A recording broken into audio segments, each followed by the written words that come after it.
இப்போது ஒருவேளை ஒரு அஃபென்ஸை ஃபுல்லாக கம்ப்ளீட் பண்ணியிருந்தால் அதை அஃபென்ஸ்னு சொல்லி அதுக்கு பனிஷ்மெண்ட் அந்தந்த செக்ஷனில் வர மாதிரி கொடுப்பாங்க. ஒருவேளை அந்த அஃபென்ஸை ஃபுல்லாக கம்ப்ளீட் பண்ணாமல் அது இன்கம்ப்ளீட் ஸ்டேஜில் இருந்திருந்தால் அதுக்கு பனிஷ்மெண்ட் இருக்கா? கண்டிப்பாக இருக்குது. அந்த இன்கம்ப்ளீட்டான அஃபென்ஸ்க்கு தான் இன்கோஹேட் அஃபென்ஸ் அப்படின்னு சொல்லுவாங்க. பிஎன்எஸ்ல இன்கோஹேட் அஃபென்ஸை 3 விதமாக பிரிச்சிருக்காங்க. First one abetment, second one attempt and third is conspiracy. அதில் ஃபர்ஸ்ட் ஒன் அட்டெம்ப்ட் பார்த்தீங்கன்னா, for example attempt to murder. இப்போது ஒரு மர்டரை செய்ய போகிறாங்க, பட் அந்த மர்டரை செய்ய முடியாமல் அது அட்டெம்ப்டாக மாறிடுது. அப்போது அந்த அஃபென்ஸ்க்கு பனிஷ்மெண்ட் இருக்கா கேட்டிங்கன்னா கண்டிப்பாக இருக்குது.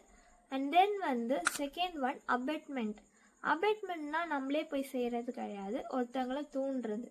For example abetment of suicide. So இதுவும் பனிஷபிளான அஃபென்ஸ் தான். And third is conspiracy, common object and common intention. 2-3 பேர் சேர்ந்து ஒருத்தரை கொலை பண்ணணும்னு நினைக்கிறாங்க. ஆனால் குத்துறது ஒருத்தர் தான் குத்துவாங்க, 2-3 பேர் சேர்ந்து குத்த மாட்டாங்க.